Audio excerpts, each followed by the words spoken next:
Very early in my career, I made the same mistake for almost 2 months straight. I knew liquidity existed. I knew institutions hunted stops. I knew price moved to collect orders before reversing. I understood the concept completely, and yet I still lost money. And that was because I was chasing the wrong liquidity. Not all liquidity is equal. Now let's talk about what liquidity is. It's trade orders. It's people wanting to buy and sell. Not every pool of buyers and sellers stops are worth trading. Not every sweep triggers a significant move.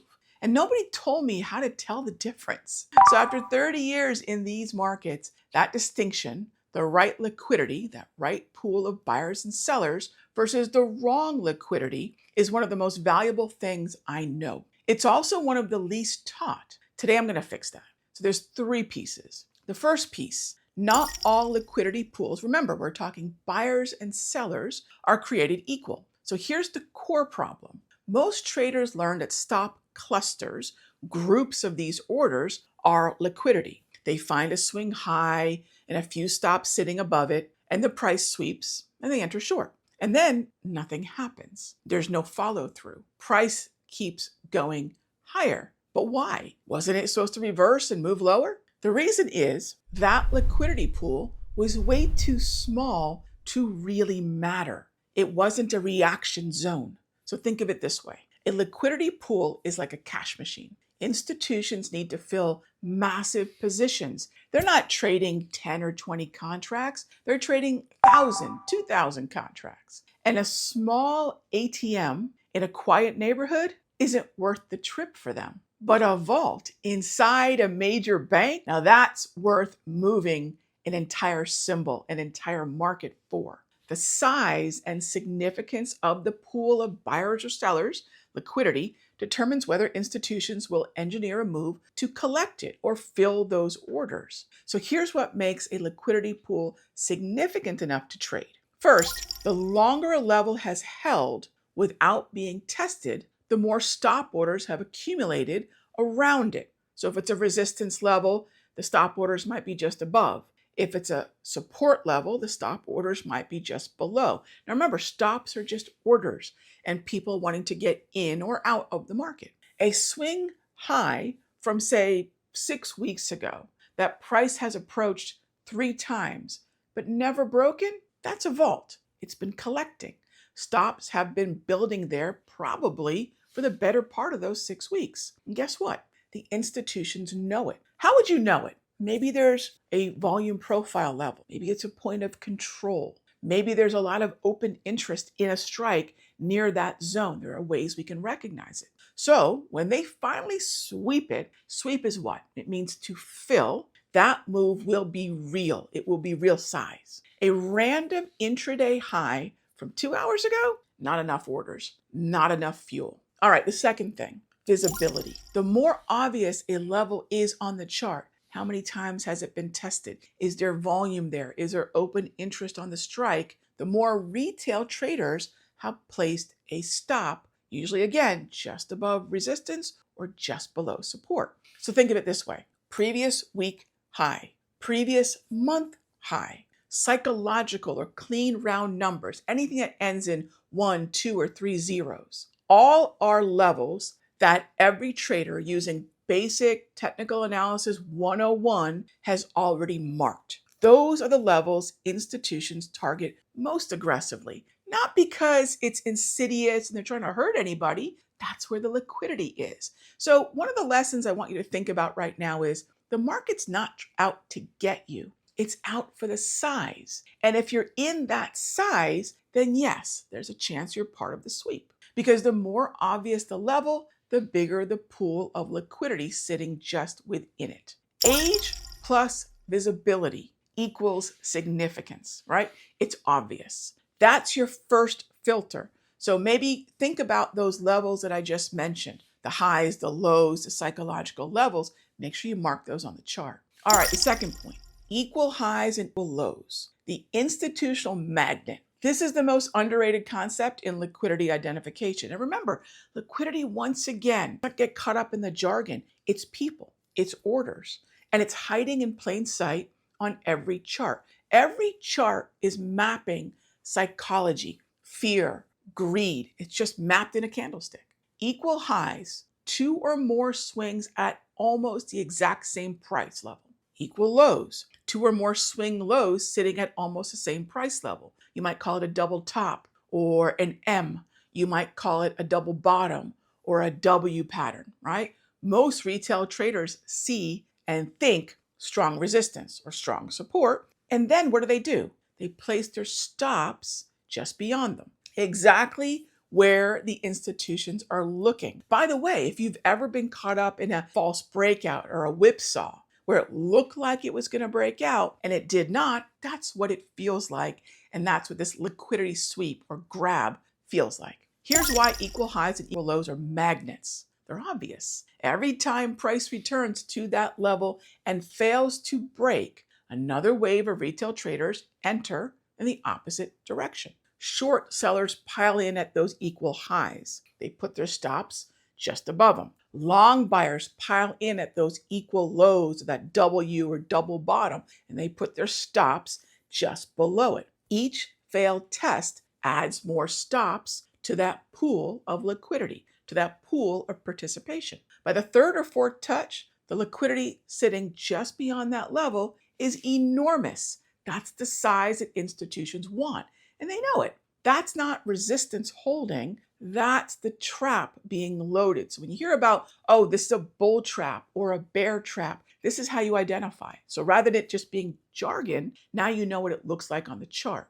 When price finally sweeps through equal highs or equal lows with a strong wick and typically some size, if you're a day trader, it tends to happen after 10 o'clock or after 10:30 a.m. Eastern. That's not a breakout. That's a collection event. It's a filling event. And what follows is almost always a sharp move in the opposite direction. So think about if you're looking at a clearing range or opening range. We hear about ORBs or opening range breakouts, and what do traders do? They see that resistance and they figure once it breaks above it, then the momentum is going to keep carrying price higher. But that's not always the case. How many times has price looked like it wanted to break out and then it sucks right back down into the range? So you've seen these. Now you know what's happening under the hood. So here's how to trade it. I mark every set of equal highs or equal lows on the daily or the 4-hour chart. That's for my swing trading. For intraday trading, I'll do the same thing on a 5-minute chart for my pre-market preparation.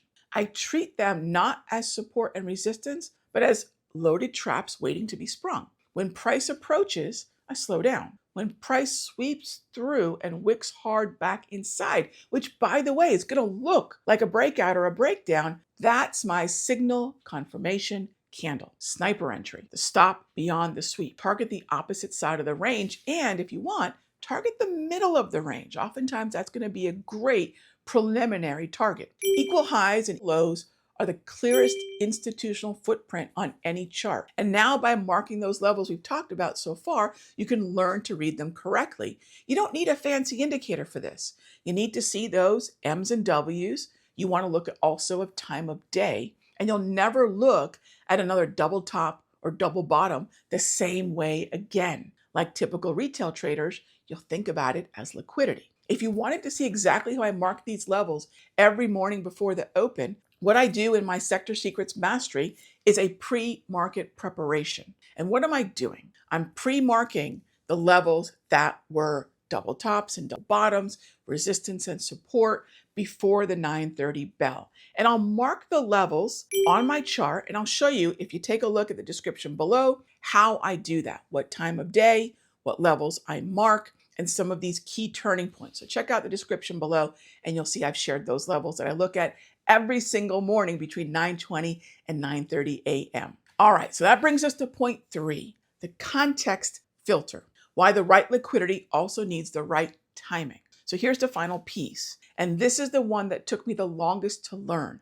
You can identify a perfect liquidity pool. Age level, highly visible, equal highs, M's or W's, loaded with stops. And the sweep still produces nothing. What gives? Price sweeps, you enter, and the market just drifts sideways. No expansion move, no follow through. Why? Because the liquidity was real, but the timing was wrong. And this is most especially important for day traders. Liquidity only produces significant moves when institutional participation is high enough to drive price after the collection. And if you're day trading, they're not going to do this in the first hour after the bell. They're going to wait till what's called the initial balance, or the high and low between 9:30 and 10:30 a.m. is put in. And institutional participation is not constant. It can peak at specific times. And this is the day trader's clock. Look at the high and low between 9:30 and 10 o'clock. That's your opening range. Look at the high between 9:30 and 10:30. Again, this is Eastern time. That's your initial balance. Keep an eye around 11 to 11:05 Eastern. That's your London fix, right? So look at the clock as well as the chart. In fact, I keep a clock in the upper left-hand corner of my screen when I'm trading at all times. Major economic releases are another thing. I call them hot zones, scheduled high-impact events. So take a look at a calendar like Forex Factory or Trading Economics and find out when FOMC speakers are scheduled. Find out when PCE, non-farm payroll, GDP, the JOLTS numbers, just to name a few. When are these high-impact hot zones scheduled? I also want to take a look outside the window. So let's talk about lunchtime and overnight. That's where price tends to drift because volume, participation, and volatility, the high to low range, tends to contract when people are off feeding themselves. So between 11:30 and 1:30 every day, this is why day traders call this the midday doldrums. It's low volume, low volatility periods. Are there going to be massive size moves? Usually not, unless there's a news cycle. Maybe it's an FOMC member speaking.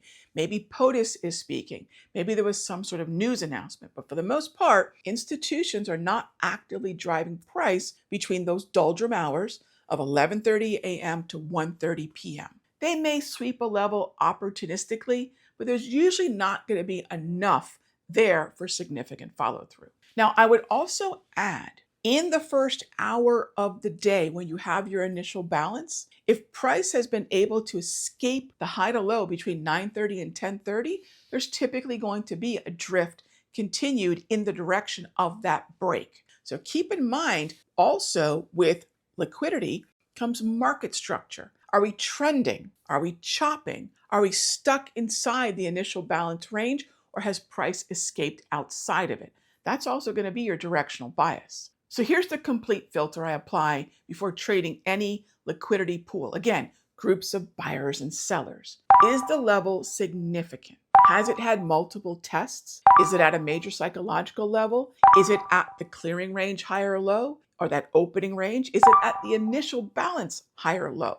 Is it visible with those highs? Then I would presume there's going to be a clear cluster of stops. That's exactly what the institutions will consider as well. I'll also ask during that first hour, is the market trending or is it chopping? Because in a trend, these breaks tend to follow through.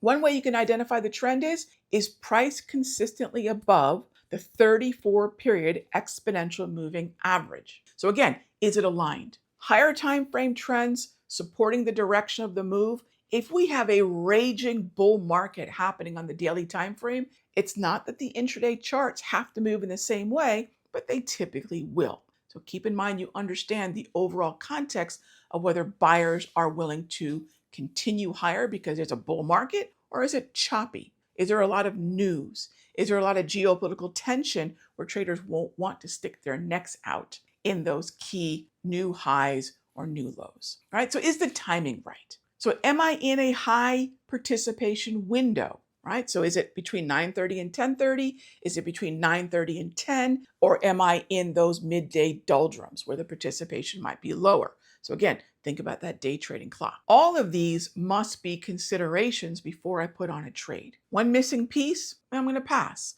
That means I have no edge because the right liquidity at the wrong time is still the wrong trade. In fact, being early to a trade is still essentially being wrong. I spent almost 2 months making correct reads with the wrong timing. The day I added the timing filter, the day trading clock, understanding hot zones, so I look at an economic calendar, that's when everything changed. That's the complete framework. Significant levels, the right context, the right structure, the right time. When all these align, the liquidity that you're trading, whether you're a day trader or a swing trader, will usually have real institutional participation. They care. They're now in, and so now they're behind the move.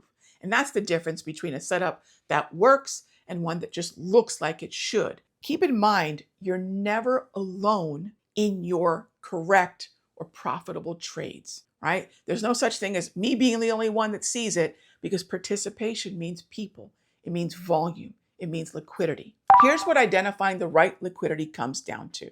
Not every stop cluster is worth your attention. Not every sweep will produce a move. Nothing is always. It's always probability. What we're doing here is finding the environment and the cues for high probability moves. The traders who get this wrong spend years entering technically correct setups. They identified the fair value gap. They identified the sweep. They identified the candle pattern or the indicator read, and then they say, well, how come the trade went nowhere, or worse, moved against me? Because they never learned to filter for the significance, the context, and the timing. Trading is timing, and timing is waiting. And the traders who get it right stop trading randomly at levels that look important.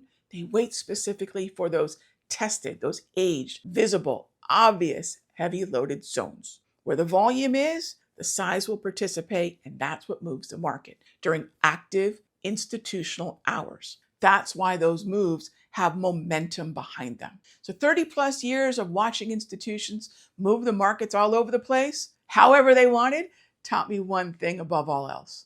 They're not random. They're very process driven.